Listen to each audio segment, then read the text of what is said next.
Welcome to the lesson that will show you how to do the bingo unit with your classes. The first thing you'll want to do is make a folder if you haven't done so already. I'm going to go to My Drive in Google. So if you don't know how to get to Google, you would do a new tab, make sure you're logged into your district, go to the 9 dots in the upper right corner and choose Drive. I'm going to make a folder by choosing New Folder, and I'll call this Computer Units. So now that I have that folder, I'm going to right click on it and I'm going to change the color. I'll choose maybe red. I like to add color to make it pop out in Google Drive. I'm then going to right click and choose Share. I'm going to change it from restricted to anyone with the link and then choose Done. That way, any project that goes into this folder is automatically going to be viewable by people that you share the units with. Now what I'm going to do is choose New Folder again, and I'm going to type in bingo because this particular unit is bingo. Every time you do a new unit, you would want to add a new folder to stay really organized. Now I'm going to go to the bingo. I'm going to choose on that little folder in the upper left corner, and I'm going to locate that folder called Computer Units, and I'm going to click on that arrow, and there's bingo. I will select bingo and then choose move and then move again. That's a little bit of information about organization. Now what you're going to do is thoroughly look at the teacher tips page so you understand how to do this unit. Since you will be sharing this project with your classes and you're going to be giving them editing privileges, you want to go to the upper right corner where it says Share, and you would choose that drop down and make sure it says Academy District 20.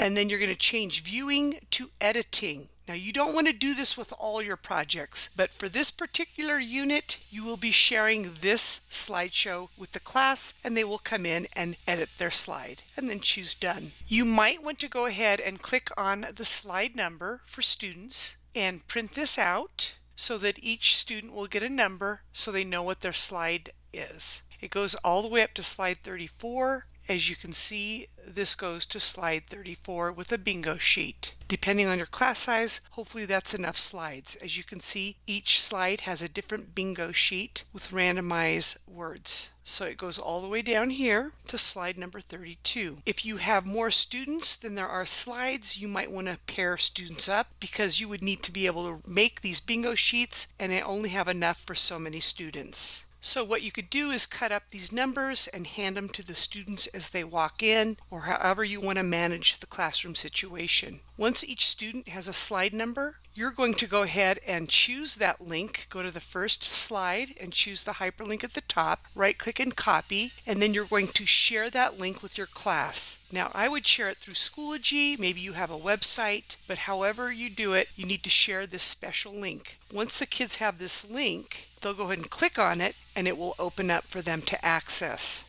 Once they know their number, they would go to that slide and make sure they put their name on that slide. So I'll go ahead and put my name in. I'm slide number 4 and I'm ready to play the game. From the teacher's end, you're going to go ahead and print this out. So there's a class set. There's actually 3 pages. You'll want to staple these and then hand them out to students so they'll have access to this information to play the game, because they can't possibly know all this information, but they can get some general idea about the vitamins, minerals, and deficiencies. Once the students have this in their hand, you as the teacher is going to go ahead and print this out and you're going to cut it, and then you'll pull these out of a hat, so to speak. So say for example you do scurvy. What disease is caused by a serious vitamin C deficiency? If this disease is left untreated, it can lead to bleeding gums, loosened teeth, and bleeding under the skin. Treatment for the condition includes getting plenty of vitamin C in your diet. So hopefully you want to give your students a little bit of time to see if they have this. They would go to their bingo sheet and look for scurvy.